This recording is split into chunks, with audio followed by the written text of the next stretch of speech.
رانا ثناء اللہ صاحب، یہ official statement کہتی ہے فیض حمید نے پرتشدد واقعات میں مذموم سیاسی عناصر سے ملی بھگت کی، انتشار اور بد امنی سے متعلق پرتشدد واقعات میں فیض حمید سے علیحدہ سے تحقیقات جاری ہیں۔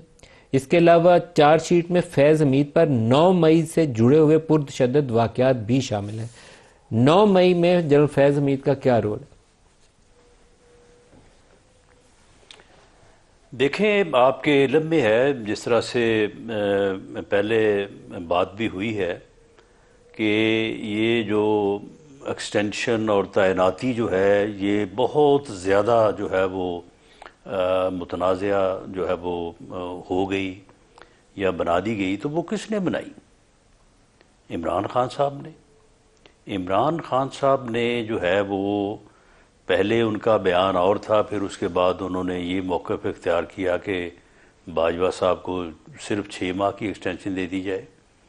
پھر اس کے بعد انہوں نے یہ چاہا کہ ان کی مرضی سے جو ہے وہ آرمی چیف کی تعیناتی ہو۔ پھر وہ ایک مخصوص نام کو آگے لانا چاہتے تھے اور اسی طرح سے وہ کسی کو روکنا چاہتے تھے۔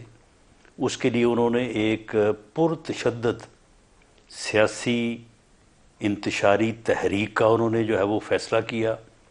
وہ ایک لانگ مارچ جو ہے وہ لے کے آئے۔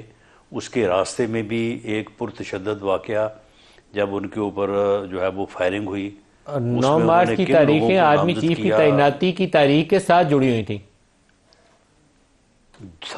تھی۔ اور پھر ان دنوں میں یہ بات کہی جا رہی تھی کہ یہ جو لانگ مارچ ہے یہ تو اتنے دنوں میں پہنچ جانا چاہیے تھا، اب یہ راستے میں رک کیوں گیا ہے؟ وہ راستے میں رک گیا، پھر رکتے رکتے جو ہے وہ پھر آ کے ان تاریخوں پہ یا ان دنوں میں یہاں پہ پہنچا جن دنوں میں وہ تعیناتی ہونی تھی۔ لیکن وہ انسانوں کا سمندر جو راول پنڈی کا جس نے گھراؤ کرنا تھا، اسلام آباد کا گھراؤ کرنا تھا، وہ باوجو اکٹھا نہ ہو سکا اور اس میں جو ہے وہ پھر ان کو جنرل فیض کا اس میں کیا رول تھا؟ پھر اس کے بعد جی اس میں اس وقت یہ کہا جاتا تھا کہ یہ ساری پلاننگ جو ہے اس کے پیچھے فیض حمید صاحب ہیں۔ یعنی یہ ایک سینگ جس طرح سے یعنی ایک بات ہوتی ہے، خبر چلتی ہے کہ اس کے پیچھے جو ہے وہ ہیں۔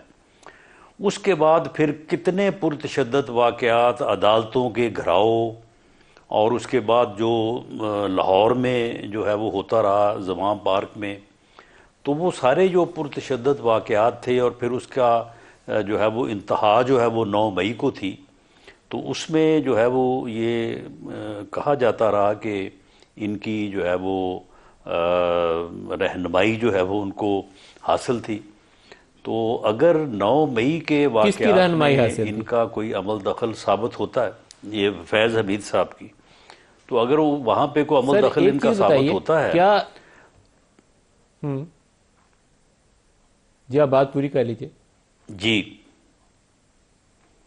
میں یہ عرض کر رہا تھا کہ 9 مئی جو ہے اس میں تو وہ صرف 9 مئی لوگ سمجھتے ہیں کہ جی وہ تشدد انہوں نے آ کے جو ہے وہ توڑ پھوڑ کر دی۔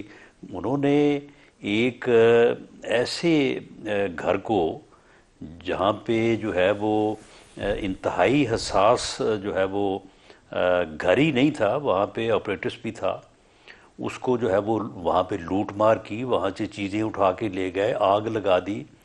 پھر میاں والی میں انہوں نے جو ہے وہ جس ایئر بیس کے اوپر جو ہے وہ رانا ثناء اللہ صاحب، جنرل فیض حمید جو ہیں وہ یا تو ایکسٹرا آرڈنری سمارٹ تھے، سپر سمارٹ، سپر سپائی، وہ سارے سسٹم پہ حاوی تھے، سارا کچھ کر رہے تھے، کسی کو پتہ ہی نہیں تھا چل رہا۔